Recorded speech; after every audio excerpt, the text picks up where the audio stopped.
Hello friends, कैसे आप लोग। सबको मेरा जय भीम, नमो बुद्धा।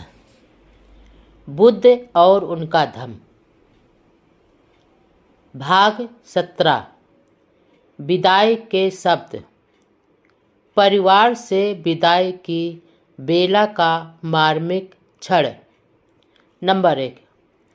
शाक संघ की सभा में जो कुछ हुआ उसकी सूचना सिद्धार्थ गौतम के लौटने से बहुत पहले राजमहल में पहुंच चुकी थी।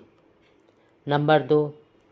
घर में पहुंचने पर सिद्धार्थ गौतम ने देखा कि उसके माता पिता बहुत दुखी हो रहे थे और संताप में डूबे हुए थे।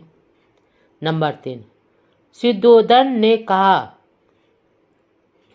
हम युद्ध के दुष्परिणामों की चर्चा तो किया करते थे, लेकिन मैंने यह कभी नहीं सोचा था कि तुम इस सीमा तक चले जाओगे।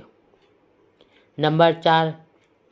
सिद्धार्थ ने उत्तर दिया, मैं भी नहीं सोचता था कि स्थिति ऐसा मोड़ लेकर यहाँ तक आ पहुँचेगी। मैं आशा कर रहा था कि मैं अपने तर्कों से शांति हेतु साक्यों का मन जीत लूँगा।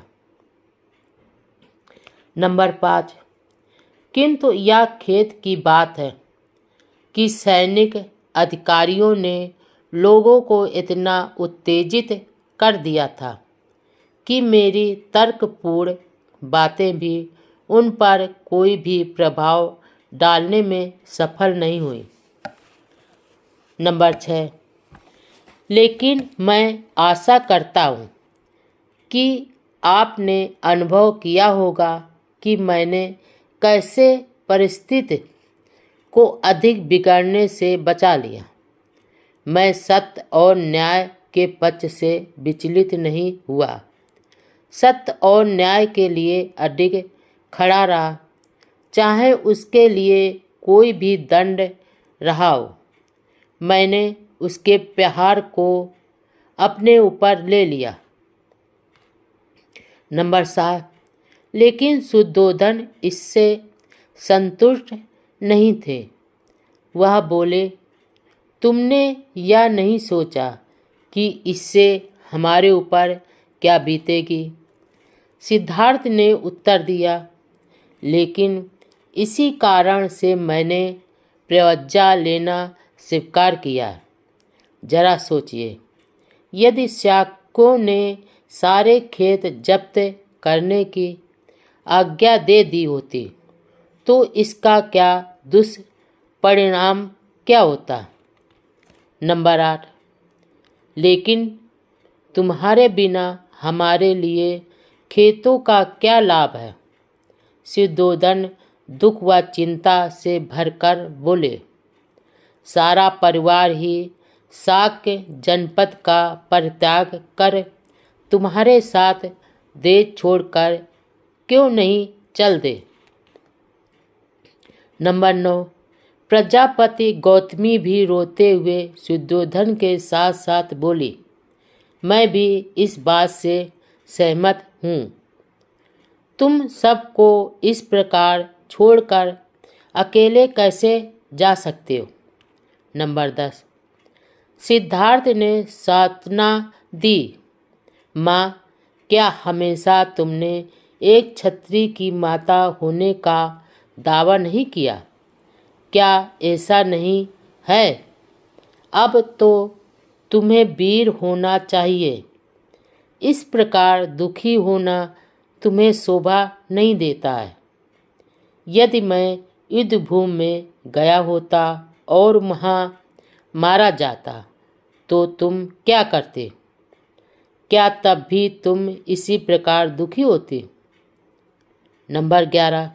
गौतमी बोली, नहीं, वैसा तो एक क्षत्रिय के योग होता, लेकिन अब तुम हम लोगों से दूर जंगल में जंगली जानवरों के साथ रहने जा रहे हो? हम यहाँ कैसे शांति से रह सकते हैं? मैं कहती हूँ कि तुम हमें भी अपने साथ ले चलो। नंबर 12। सिद्धार्थ ने प्रश्न किया, मैं तुम सबको कैसे साथ ले जा सकता हूँ? नंद अभी बच्चा है। मेरे पुत्र राहुल का अभी अभी जन्म हुआ है। क्या तुम इन्हें छोड़कर मेरे साथ आ सकती हो? नंबर 13। गौतमी को संतोष न हुआ। उसने निवेदन किया, यह संभव है कि हम सब शाक्यों का देश छोड़कर कौशल राज के संरक्षण व अधीनता में रहने के लिए कौशल देश चले जाएं। नंबर 14। सिद्धार्थ ने पूछा, लेकिन माँ, शाक क्या कहेंगे? क्या वे इसे देशद्रोह नहीं समझेंगे? इसके अतिरिक्त मैंने वचन दिया है कि मैं वाणी या कर्म से कोई ऐसी बात ना कहूँगा न करूँगा कि जिससे कौशल राज को मेरी प्रवज्जा का अर्थात कारण ज्ञात हो जाए। नंबर 15। यह सही है, मुझे अकेले जंगल में रहना होगा, लेकिन उत्तम क्या है?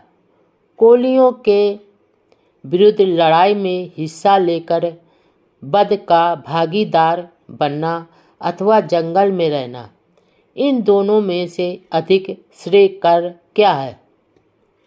नंबर 16। सिद्धोधन ने पूछा, लेकिन इतनी शीघ्रता या वेगता क्यों?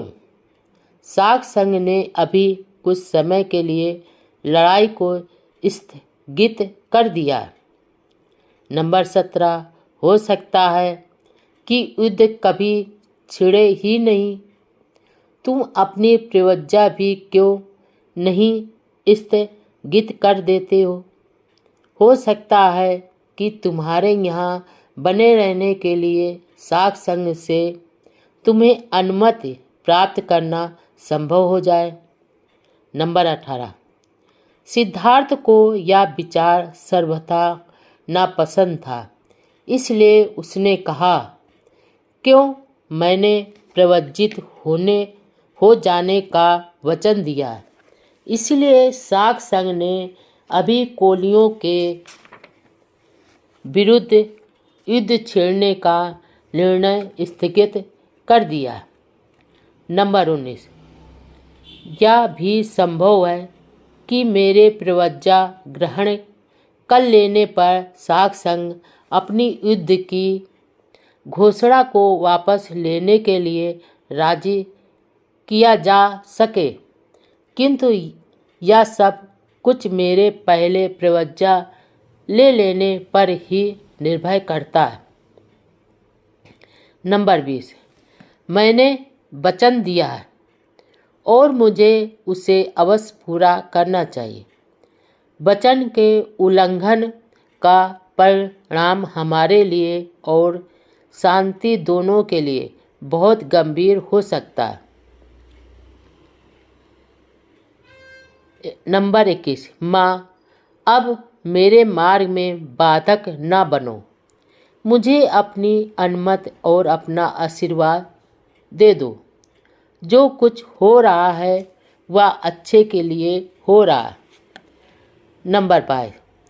गौतमी और सिद्धोधन दोनों मौन हो गए। नंबर 23। तब सिद्धार्थ यशोधरा के कक्ष में पहुँचे। उसे देखकर सिद्धार्थ मौन खड़े हो गए। वह समझ नहीं पा रहे थे कि अब क्या कहें और कैसे कहें।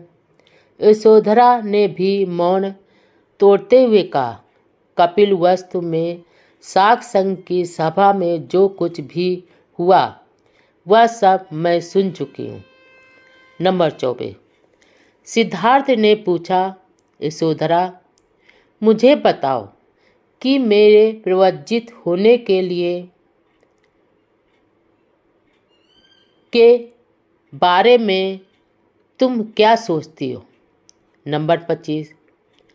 सिद्धार्थ समझते थे कि शायद यशोधरा हिम्मत हार कर बेहोश हो जाएगी, किंतु ऐसा कुछ भी नहीं हुआ। नंबर 26। अपनी भावनाओं पर पूरा नियंत्रण रखते हुए उसने उत्तर दिया, यदि मैं तुम्हारी स्थिति में होती तो मैं भी इसके अतिरिक्त क्या करती। निश्चय से मैं कोलियों के विरुद्ध छेड़े जाने वाले युद्ध के पक्ष में नहीं होती। नंबर 27। तुम्हारा निर्णय उचित निर्णय है। मेरी सहमति और समर्थन तुम्हारे साथ है। मैं भी तुम्हारे साथ प्रवज्जित हो जाती।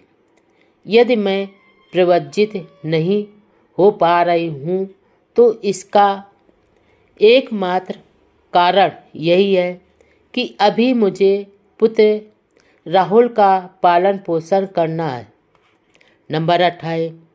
अच्छा होता यदि ऐसा ना हुआ होता, लेकिन हमें वीरतापूर्वक स्थिति का मुकाबला करना चाहिए। तुम अपने माता पिता तथा पुत्र की चिंता न करना। मैं जब तक जीऊँगी उनकी देखभाल करती रहूँगी। नंबर 29। अब मैं इतना ही चाहती हूँ कि जब तुम अपने प्रिय निकट संबंधियों को छोड़कर प्रवज्जित होने जा रहे हो तो तुम किसी ऐसे नए जीवन पथ की खोज करो जो मानवता के लिए कल्याणकारी हो। नंबर 30। सिद्धार्थ गौतम इस बात से बहुत प्रभावित हुए। इससे पहले उन्होंने कभी नहीं जाना था कि यशोधरा इतनी दृढ़, वीर, साहसी और उदार हृदय वाली स्त्री है।